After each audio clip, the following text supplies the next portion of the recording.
সংকট যতই হোক সমাধানের পথ কিন্তু আছে। ধৈর্য ধরতে হবে, সচেতন থাকতে হবে, এই দুয়ের বিকল্প নেই। ধৈর্য ধরে অপেক্ষা করতে হবে ভ্যাকসিনের জন্য, আর সচেতন থাকতে হবে নিজের দুহাতকে জীবাণুমুক্ত করবার ব্যাপারে এবং মাস্ক পরবার বিষয়ে। যারা করছেন তাদের প্রতি কৃতজ্ঞতা, যারা করছেন না কি দরকার নিজেকে ঝুঁকিতে ফেলা। সংকটের এই সময় যদি বাড়তি করে কোনো স্বাস্থ্য জিজ্ঞাসা জন্মে তবে তাদের জন্য করোনা হেল্প ডেস্কের এই আয়োজন, যেখানে জুলহাস জুবাইর আপনাদের সাথে আছি। ফোন করতে পারেন সরাসরি কিংবা লিখে জানাতে পারেন আপনাদের যে কোনো স্বাস্থ্য জিজ্ঞাসা, যার উত্তর দিতে একই ধারাবাহিকতায় আজও আমাদের সাথে আছেন অধ্যাপক ডাক্তার এস এম মোস্তফা জামান, মেডিসিন ও হৃদরোগ বিশেষজ্ঞ BSMMU, আছেন ডাক্তার শারমিন আব্বাসী, সহযোগী অধ্যাপক প্রসূতি ও স্ত্রীরোগ, আনোয়ার খান মডার্ন মেডিকেল কলেজ ও হাসপাতাল। আর অল্প কিছু সময়ের মধ্যে আমাদের সাথে যুক্ত হবেন ডাক্তার আবু সাইদ শিমুল, যিনি শিশুরোগ বিশেষজ্ঞ, মুগদা মেডিকেল কলেজ হাসপাতাল। প্রতিদিন যে কাজটা করি, প্রতিদিন যে তথ্যটা জানাতে চাই, গত 24 ঘন্টায় করোনা দেশে কি প্রভাব ফেলে গেল তা আপনাদের মনে করিয়ে দিতে চাই। আরও 24টি পরিবার তাদের স্বজন হারিয়েছেন গত 24 ঘন্টায়। নতুন করে শনাক্ত হয়েছেন আরও 910 জন। মৃত 24 জনের মধ্যে 18 জন পুরুষ আর 6 জন নারী। মহামারীতে এই পর্যন্ত দেশে মোট প্রাণহানি 7,650 জনের। স্বাস্থ্য অধিদপ্তর জানায় গত 24 ঘন্টায় নমুনা পরীক্ষা করা হয়েছে 12,701টি। এ পর্যন্ত মোট শনাক্ত রোগীর সংখ্যা 5,16,929 জন। 24 ঘন্টায় সুস্থ হয়েছেন 917 জন। মোট সুস্থ এখন 4,61,515 জন।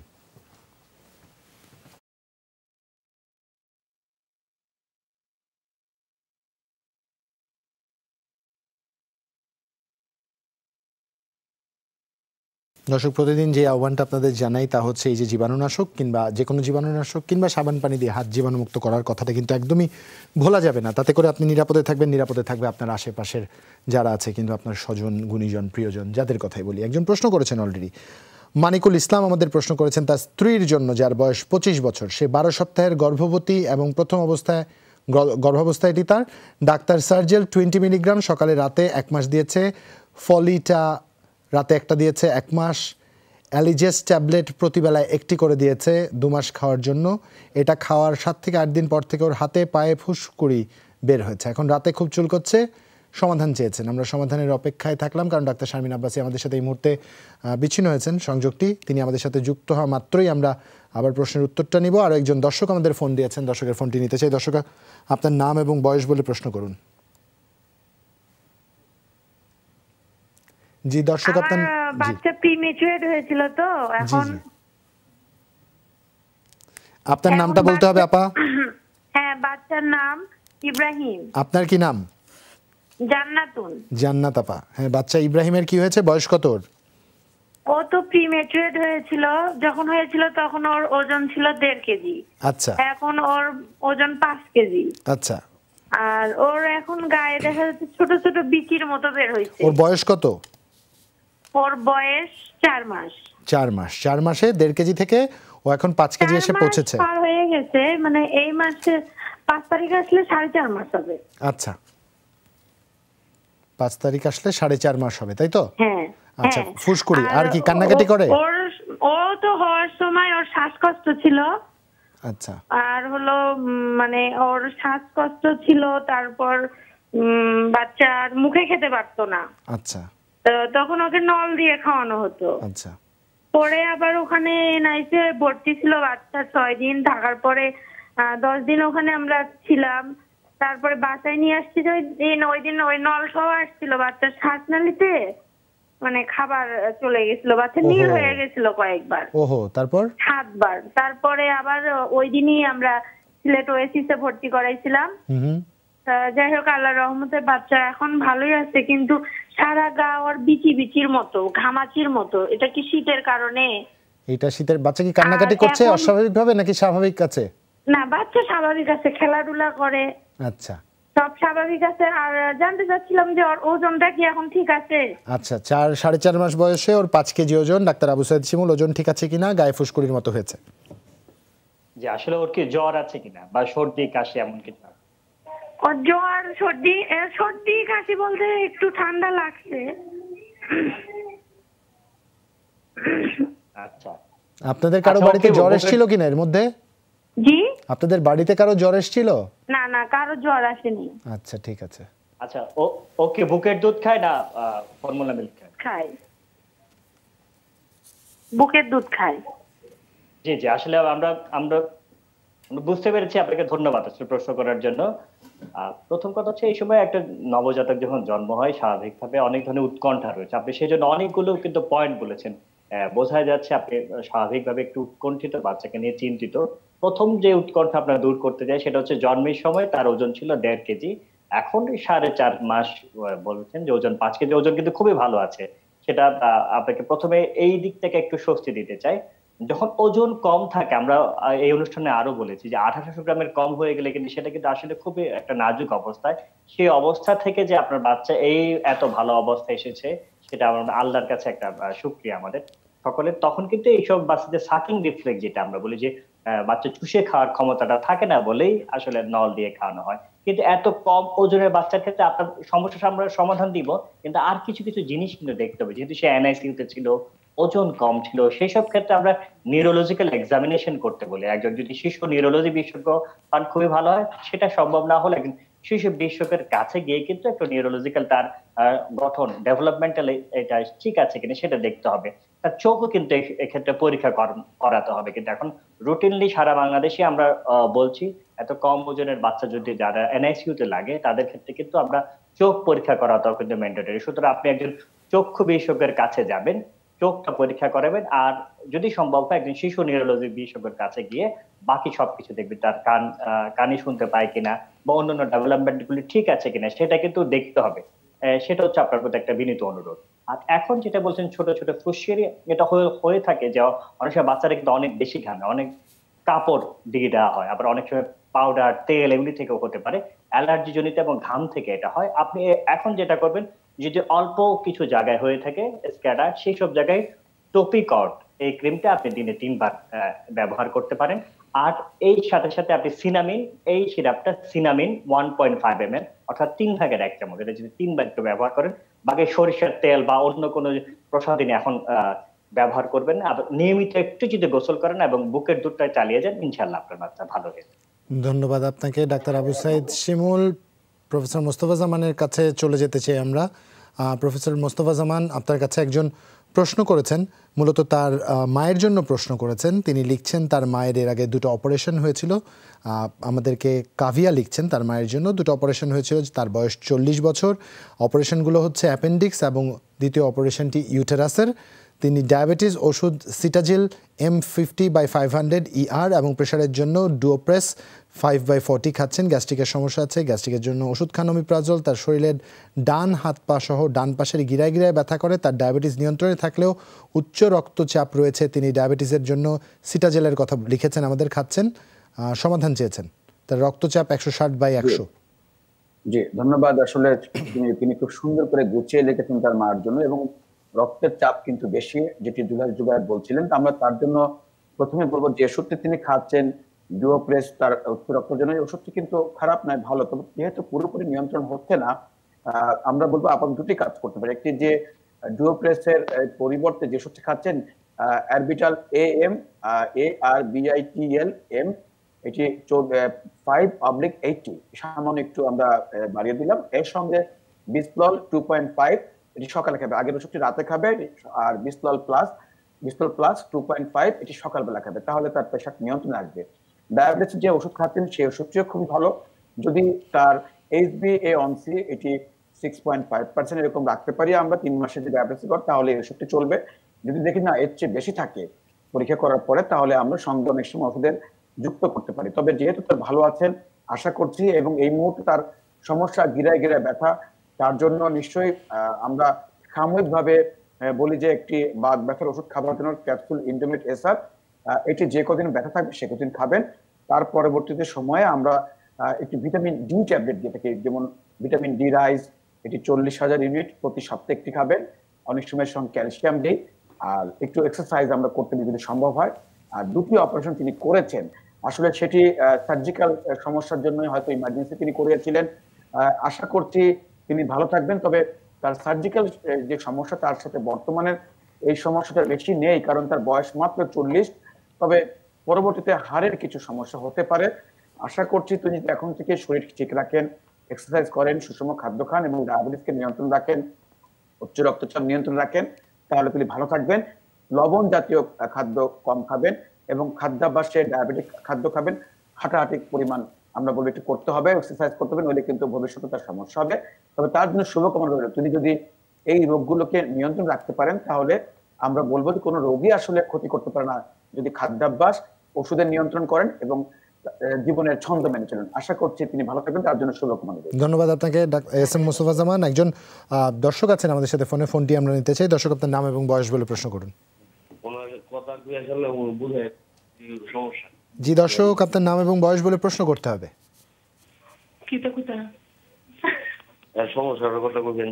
জি দর্শক শুনতে পাচ্ছি আপনাকে, আমরা সবাই শুনতে পাচ্ছি আপনাদের হাজবেন্ড ওয়াইফের কথোপকথন। আপনাদের সমস্যার কথা বলুন। ওই উনি একটু মাথা ঘুরাইতেছে, পাতলা পায়খানা আছে, ঠান্ডা জ্বর লাগিয়ে দিছে আর কি। আচ্ছা, আপনার নামটা বলতে হবে, আপনার স্ত্রীর নামও বলতে হবে, দুজনের নামই বলতে হবে। আমার নাম ফরহাদ, আমার স্ত্রীর নাম সোমা। সোমা। সোমার বয়স কত? বয়স 20 চলতেছে। 20 চলছে। আচ্ছা, শরীর খারাপ লাগে, জ্বর জ্বর, পাতলা পায়খানা, আর কোনো সমস্যা? পাতলা পায়খানা এখন নাই, কিন্তু শরীরটা দুর্বল লাগতেছে আর শ্বাস টানতে একটু কষ্ট হইতেছে।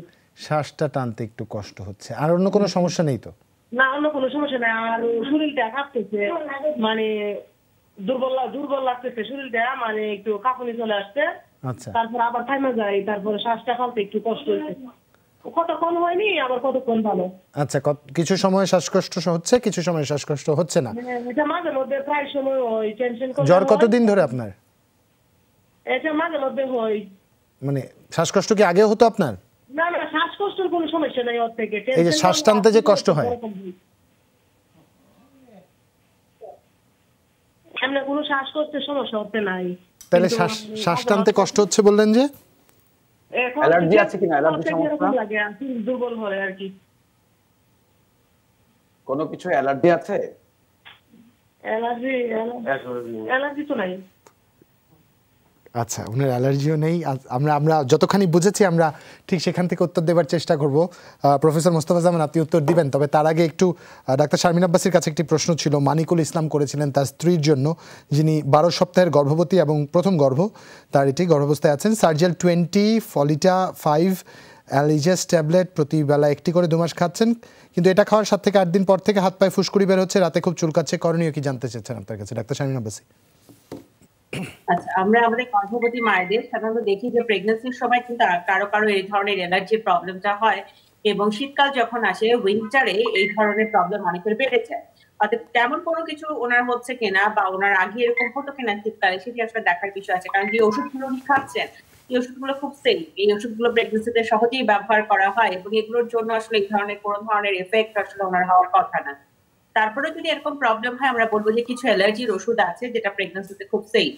যেমন উনি যদি মনে করেন উনি কিন্তু যেটা ফেক্সোফেনাডিন বলি আমরা, 120 মিলিগ্রাম বাজারে বিভিন্ন নামে পাওয়া যায়, সেটা একটা করে 2 বেলা উনি খেতে পারেন 7 দিন, তাতে করে ঠিক হয়ে যাবে। এবং যেই খাবারগুলো সাধারণত অ্যালার্জি করে, আমরা জানি যে খুব মোটা দাগে গরুর মাংস, চিংড়ি মাছ, পুঁই শাক, বা এক একজনের হয়তো এক একটা খাবার বা এক একটা এনভায়রনমেন্টাল ফ্যাক্টরের উপরে অ্যালার্জির প্রবলেমটা থাকে, সেটা যদি উনি অ্যাভয়েড করে তাহলেও কিন্তু এখান থেকে ওনার ভালো থাকা যাবে। আর আমরা যেটা বলি, অনেক সময় কুসুম গরম পানিতে লবণ মিশিয়ে একটু মাথার নিচ থেকে গায়ের উপরের ভাগে যদি একটু ঢেলে দেওয়া যায়, তখনও কিন্তু গর্ভবতী মায়েদের আমরা অনেকে দেখেছি যে এক্ষেত্রে রিলিফ হয়, ভালো লাগে। কারণ সবসময় তো ওষুধের উপর নির্ভর করা যাবে না, এবং অনেক সময় আমরা কিছু উলেন কাপড় চোপড় পরি শীতকালে, সেখান থেকে অনেক সময় এগুলো হয়, সেটা একটা অ্যাভয়েডের বিষয় আছে। তবে এখন উনি প্রেগন্যান্সি যে পর্যায়ে আছেন, দ্যাট ইজ ভেরি ক্রুশিয়াল। 12 সপ্তাহ যখন হয়, সেই মাকে কিন্তু আমরা বলি যে আয়রন এবং ক্যালসিয়ামের ঘাটতি বডিতে হওয়া খুব বেশি শুরু হয়ে যায়। আর বাংলাদেশের সব মায়েদেরই আসলে প্রি প্রেগন্যান্সি যে আয়রন এবং ক্যালসিয়াম লেভেল থাকে সেটা কম থাকে। তাই ওরা যে ওষুধগুলো খাচ্ছেন সেগুলো ঠিক আছে, কিন্তু তার সাথে আয়রন 2 বেলা, ক্যালসিয়াম 2 বেলা ওরা একটু যুক্ত করতে হবে, এবং আয়রন এবং ক্যালসিয়াম ইনটেকের মধ্যে যেন 1 ঘন্টার একটা ডিফারেন্স থাকে, এবং যেটা সার্জেল খাচ্ছেন অমিপ্রাজল, তার মধ্যে যেন আবার 1 ঘন্টা ডিফারেন্স থাকে প্রপার অ্যাবজর্পশনের জন্য, সেটি খেয়াল করতে হবে। প্রেগনেন্ট মারা এসে বলেন যে সব ওষুধ একসাথে হাতে নিয়ে একটার পর একটা পানি দিয়ে খেতে থাকি, তাহলে দেখা যাবে যে একটা অ্যাবজর্ব হবে না, একটা আরেকটা কাজকে ব্যাহত করবে, সেক্ষেত্রে লাভ হবে না। তাই 1 আওয়ার গ্যাপ, কারণ অমিপ্রাজল নিতেই হয় প্রেগন্যান্সিতে, কারণ গ্যাস্ট্রিকের প্রবলেমটা বেড়ে যায়, আয়রন নিতেই হবে, ক্যালসিয়াম নিতেই হবে। তাই প্রত্যেকটার মধ্যে মিনিমাম যেন 1 ঘন্টা গ্যাপ থাকে। আর ভিটামিন সি যুক্ত খাবারটা আপনারা অনেক খাবেন, শীতকালে বিভিন্ন রকম ফ্রুটস পাওয়া যায়, সেটাও কিন্তু আয়রনের অ্যাবজর্পশনকে বাড়িয়ে দেয়। তাই আমরা বলবো শৃঙ্খলাযুক্ত জীবন আচরণ, এর কোনো বিকল্প নেই। এটি যদি মেনে চলে আমাদের গর্ভবতী মায়েরা, তারা কিন্তু প্রত্যেকেই খুব সুন্দরভাবে ডেলিভারি করে হাসি মুখে বাড়িতে ফিরতে পারবে। ধন্যবাদ আপনাকে ডাক্তার শারমিন আব্বাসী। প্রফেসর মোস্তফা জামান, একটি প্রশ্ন ছিল আপনার কাছে, সেই প্রশ্নের উত্তর আমরা নিব, তবে আরও একটি তথ্য দিয়ে রাখতে চাই। উনি আরও একবার আমাদের ফোন দিয়েছিলেন আমাদের স্টুডিওতে, তিনি নিশ্চিত করেছেন তিনি 1 সপ্তাহের অন্তঃসত্ত্বা, তাই সেই আলোক থেকে ডাক্তার শারমিন আব্বাসী এবং 1 মাসের অন্তঃসত্ত্বা, তাই সেই আলোকে আপনার এবং ডাক্তার শারমিন আব্বাসীর সমন্বয়ে আমরা তাকে সমাধান দিতে চাই। তবে তার আগে একটা বিরতিতে যাব আমরা। দর্শক, ছোট একটা বিরতির উপরে দেখা হচ্ছে, সাথেই থাকুন।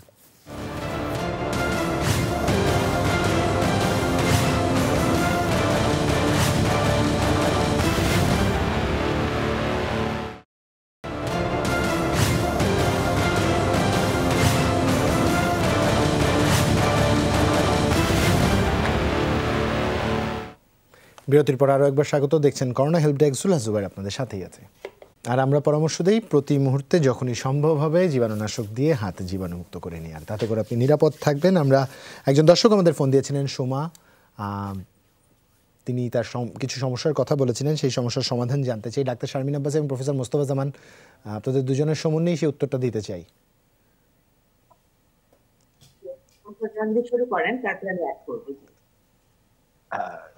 আমি বলবো?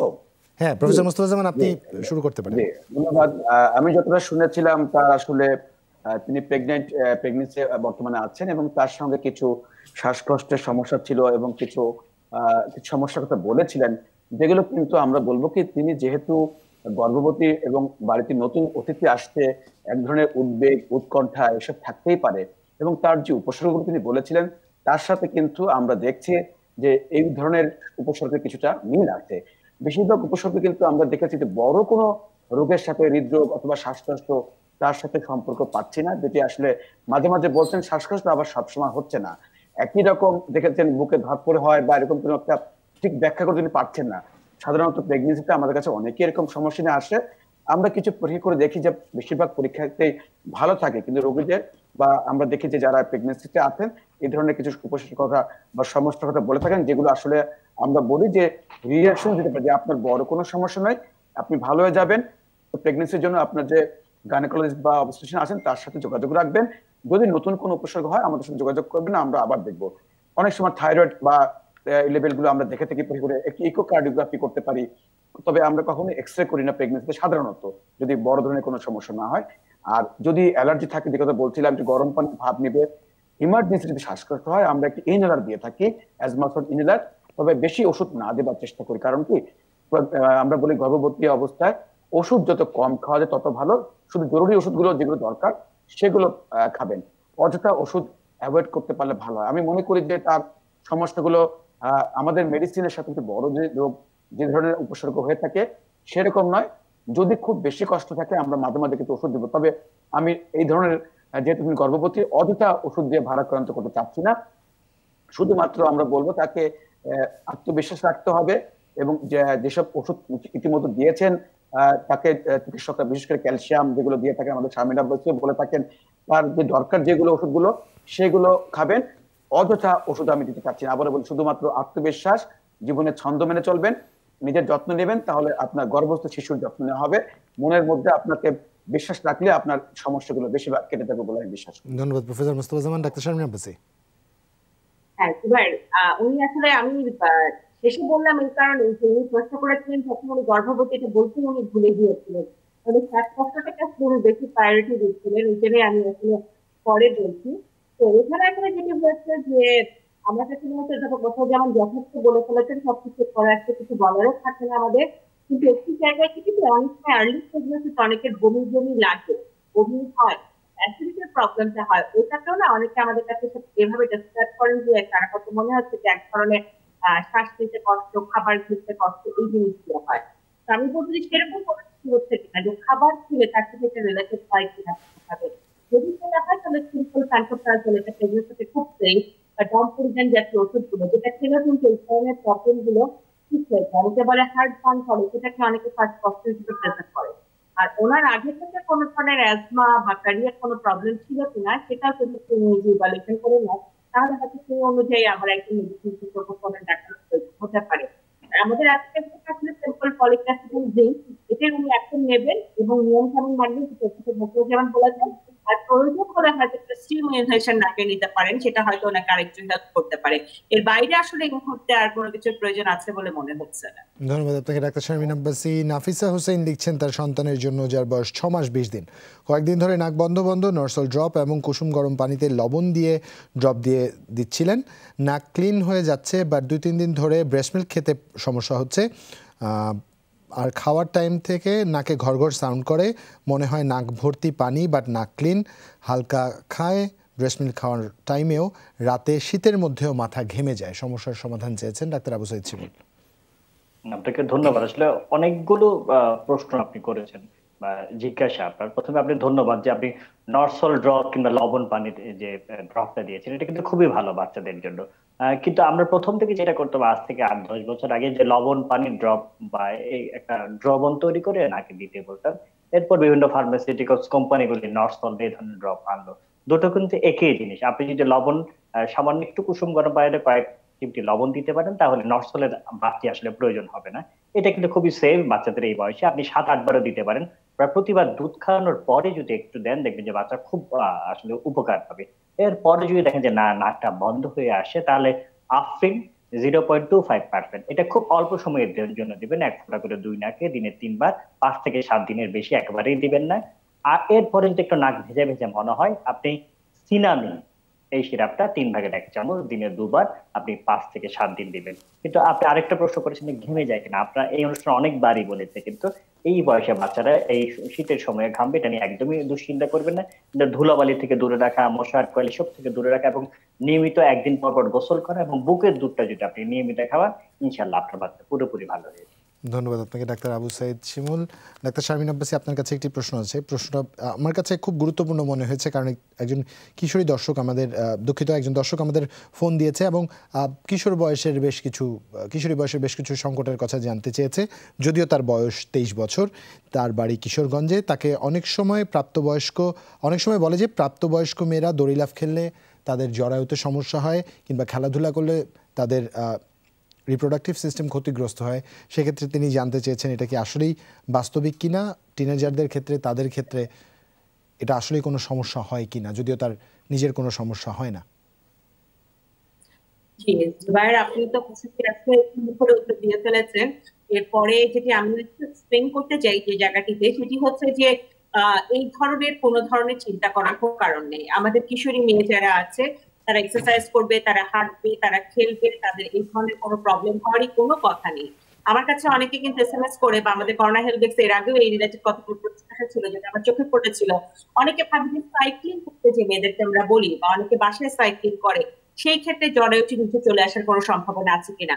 অ্যাবসলিউটলি নো, এটা কোনো কারণ নাই, এটা হবেও না। বরং এই এক্সারসাইজ গুলো আমরা বলি যে তার পেরিনিয়াম বলে আমাদের মেডিকেল সায়েন্সের একটা জায়গা থাকে, সেটাকে আরো মজবুত করে, আরো পাকাপোক্ত করে, আরো শক্ত করে, যেটা পরবর্তীতে তার নর্মাল ডেলিভারির পথটাকে আরো বেশি উন্মুক্ত করে, এবং নর্মাল ডেলিভারি কমপ্লিকেশন একটা জরায়ু নেমে যাওয়া, সেটাকে বরং প্রিভেন্ট করবে। অতএব এই কাজগুলো করলে বরং ওনার জন্য পজিটিভ দিকগুলো হচ্ছে, এই জায়গায় শঙ্কার কোনো কারণ নেই। আর খুব রেয়ার কেস, এটি হচ্ছে পুরো পৃথিবী জুড়ে গবেষণার ফল যেটি আছে, মাত্র 1-2% নারী যারা জন্মগত ভাবেই আসলে জরায়ুর জায়গাটি উইকনেস নিয়ে জন্মগ্রহণ করেন, এই গ্রুপ অফ পিপলের জন্য হয়তো এটা একটা সমস্যা করতে পারে, কিন্তু 99% নারীর জন্যই এটি বরং উল্টো হেল্পফুল হবে।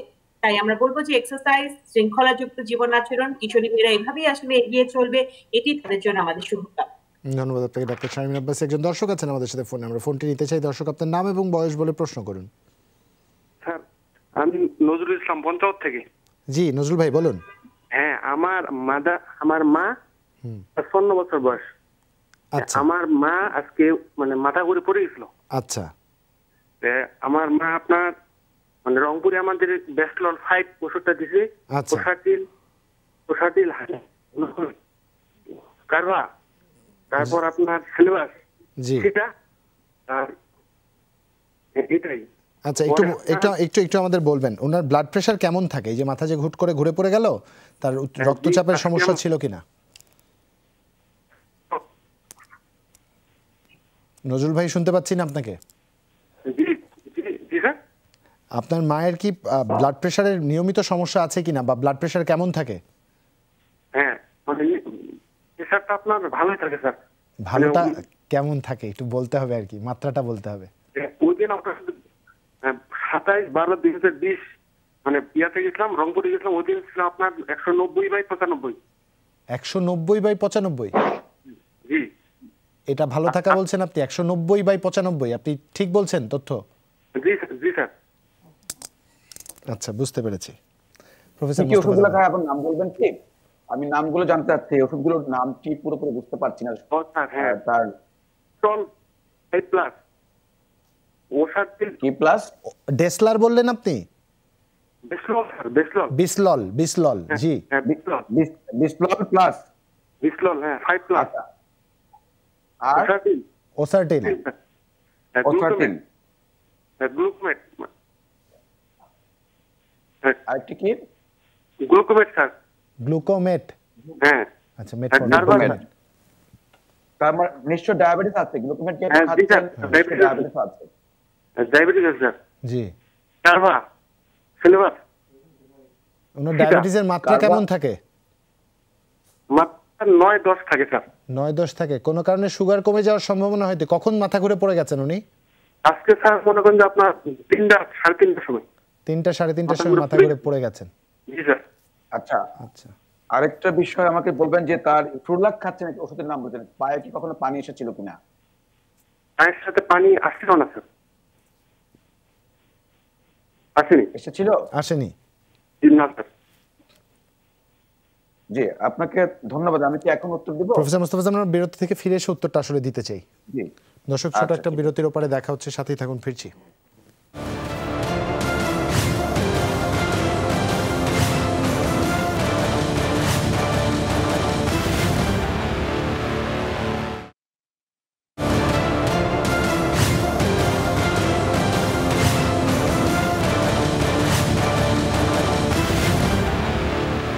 বিরতির পর আরও একবার স্বাগত।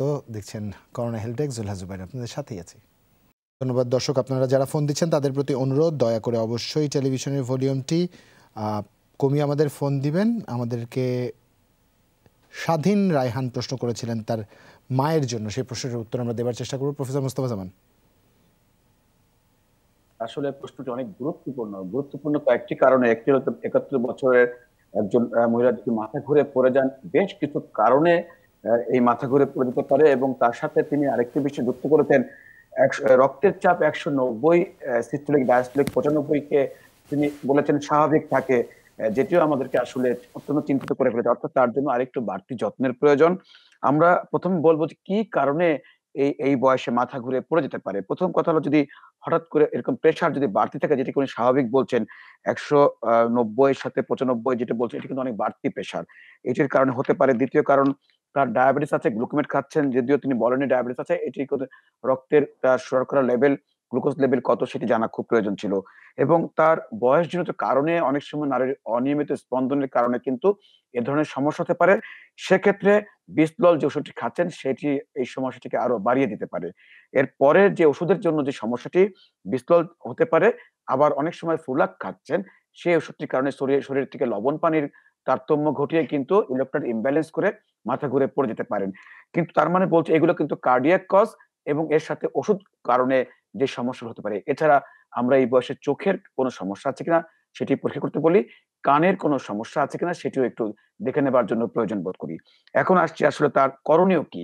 তার করণীয় যে বিষয়টি আমরা বলবো, আপাতত বিসলল এই ওষুধটি বন্ধ রাখবেন, এবং আমরা এর সাথে এর বদলে বলবো, এবং ওসাটিল বদলে ট্যাবলেট ডাইসিস 160 মিলিগ্রাম সেটি রাতে খাবেন অথবা সকালে খাবেন, আর সিলডিপ 5 মিলিগ্রাম সেটি আরেক বেলা খাবেন। অর্থাৎ এই দুটি ওষুধ দিয়ে তার প্রেশার নিয়ন্ত্রণ করতে হবে, প্রথম কথা। দ্বিতীয় হলো যে তার কয়েকটি পরীক্ষা দিচ্ছে, আর অন্যান্য ওষুধ যেগুলো আছে সেগুলো তিনি অবশ্যই খাবেন, এবং ঘুম যাতে ঠিক মতন হয় সেটিও নিশ্চিত করবেন। প্রয়োজনে একটি ঘুমের ওষুধ খেতে পারেন, ট্যাবলেট পেস 0.5 মিলিগ্রাম এটি খেতে পারেন, আর কারবা সেটিও খাবেন।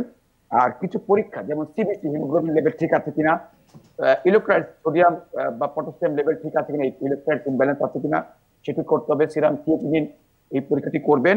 আরবিএস এবং এইচবি1সি ডায়াবেটিসের মাত্রা জানতে হবে। ইকোকার্ডিওগ্রাফি এবং ইসিজি এই পরীক্ষাগুলো করবেন। আশা করছি এগুলো করতে পারলে, আমাদের জানাতে পারলে, এবং প্রেশার যদি আবার আমাদের মেপে জানাতে পারেন ওষুধটি খেয়ে, তাহলে আমাদের জন্য আরো ভালো হবে। যে পরামর্শ যদি মানতে পারেন, আমাদের দৃঢ় বিশ্বাস, তাহলে এই দর্শক যিনি প্রশ্ন তার মার জন্য তিনি অবশ্যই সুস্থতা আলো দেখতে পারবেন। ধন্যবাদ প্রফেসর মোস্তফা জামান। একজন দর্শক আছেন আমাদের সাথে ফোনে, আমরা ফোনটি নিতে চাই। দর্শক, আপনার নাম এবং বয়স বলে প্রশ্ন করুন। আসসালামু আলাইকুম। ওয়ালাইকুম আসসালাম। আমি জি নিশ্চয়ই বলুন। জি, 3 বছর আগে আমার ওয়াইফ সিজার হয়েছিল। জি। সিজার হওয়ার পর থেকে মাথা থেকে আপনার পুরো পিঠ এবং সিনা এবং গাছ পর্যন্ত খুব প্রচন্ড ব্যথা করে। এর মধ্যে কিছু ব্যথানাশক কিছু ট্যাবলেট খাইলে অবশ্যই কমে যায়, আচ্ছা, পরবর্তীতে আবার আসে। আচ্ছা, এই ব্যথাটা অনেক বেশি থাকে, কখনো কখনো অনেক বেশি থাকে। আচ্ছা। এবং আপনার তার শারীরিক দুর্বলতা সবসময় বেশি থাকে। আপনার একটা দেখা যাচ্ছে দোতলা উঠতে পারে না, সিঁড়ি একটু সিঁড়ি উঠলে অনেক দুর্বল হয়ে পড়ে, হাঁটতে চলতেও দুর্বলতা ফিল করে। তো আজকে 2-3 বছর ধরে এই সমস্যা। আমি অবশ্যই এর জন্য একবার ডাক্তার দেখেছি। যে ডায়াবেটিস ছিল আপনার, এগুলো আপনার এমন ইয়াতে আসছে নাই। তো এখন আপনাদের একটু পরামর্শ চাচ্ছিল। আচ্ছা, ওনার কি ব্লাড সুগারের সমস্যা আছে? না। বা লো ব্লাড প্রেশারের সমস্যা আছে? না, আপনার মা যেটা আগে ছিল প্রেশার একটু লো থাকতো, ইদানিং আপনার এই 6 মাস ধরে ব্লাড প্রেশার মোটামুটি ভালো থাকে। ভালো থাকে? মাপানো হয়েছে? কেমন থাকে ব্লাড প্রেশার ওনার? সরি, ব্লাড প্রেশার মাপা হয়েছে, এর মধ্যে কত থাকে? 120 এবং 90 বা 80 থাকে, 80 বা 70 এরকম। বুঝতে পেরেছি। ডাক্তার শারমিন আব্বাসী, আপনার যদি আর কিছু জানবার থাকে। ডাক্তার শারমিন আব্বাসী, আপনার যদি আর কিছু জানবার থাকে। না, ওনার সিজার হয়েছিল, ওনার স্ত্রীর সিজারের পরবর্তী সময়ের এই কমপ্লিকেশন আর কি। দুঃখিত শারমিন আব্বাসী, আপনাকে বুঝতে পারছি না আপনার কথা। কতদিন আগে সিজারিয়ান সেকশন হয়েছে ওনার? কতদিন আগে? 3 বছর। 3 বছর আগে এই ব্যক্তি একটা হওয়ার কথা না, এটি একটা কেন হচ্ছে এটি আসলে বুঝতে হবে। আমার কথা কি এখন বোঝা যাচ্ছে জুবায়ের? জি, শুনতে পাচ্ছি।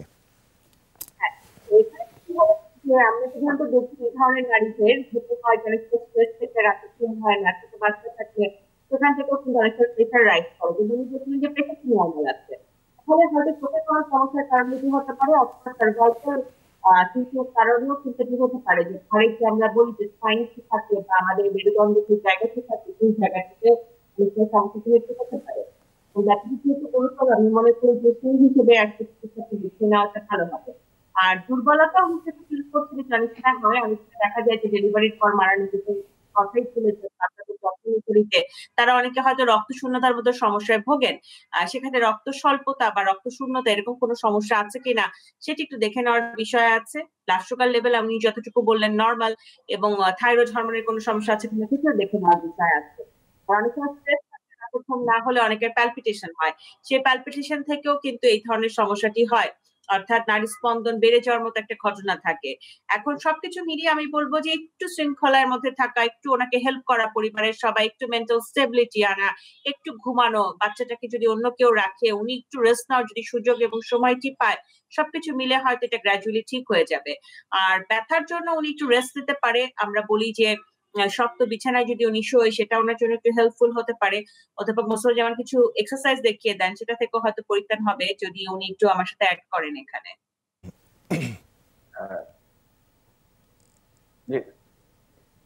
আমরা এক্সারসাইজগুলো নিশ্চয়ই আরেকদিন গুরুত্ব সহকারে দেখাবো। আজকে আমরা দেখিয়ে দেওয়ার চেষ্টা করবো। তবে তার আগে ডক্টর আবু সাইদ শিমুলের কাছে একটি প্রশ্ন আছে, সেই প্রশ্নটি আমরা রাখতে চাই। একজন লিখেছেন তার ছেলের বয়স 4 মাস 28 দিন, তার ছেলে ঠিকমতো বুকের দুধ পাচ্ছে না, আর বাড়তি খাবার খাওয়ার ডিমান্ড বেশি, তাই ওকে বাড়তি খাবার দিতে শুরু করেছে। এতে কোনো প্রবলেম হবে কিনা? আর মিষ্টি খাবার বেশি পছন্দ, মিষ্টি খাবার কি দেয়া যাবে কিনা? ডাক্তার আবু সাইদ শিমুল, না করবেন না দয়া করে মিষ্টি দেওয়ার ব্যাপারে। মিষ্টি আমাদের অনেকেরই পছন্দ। আচ্ছা, এইটা বিষয় হচ্ছে যে সারা পৃথিবীর চিকিৎসকরা মিলে এবং বিশ্ব স্বাস্থ্য সংস্থা মিলেও আসলে ঠিক করেছে যে 6 মাস পর্যন্ত এক্সক্লুসিভ ব্রেস্ট ফিডিং, যেটা বলে অবশ্যই শুধুমাত্র বুকের দুধ খাবেন।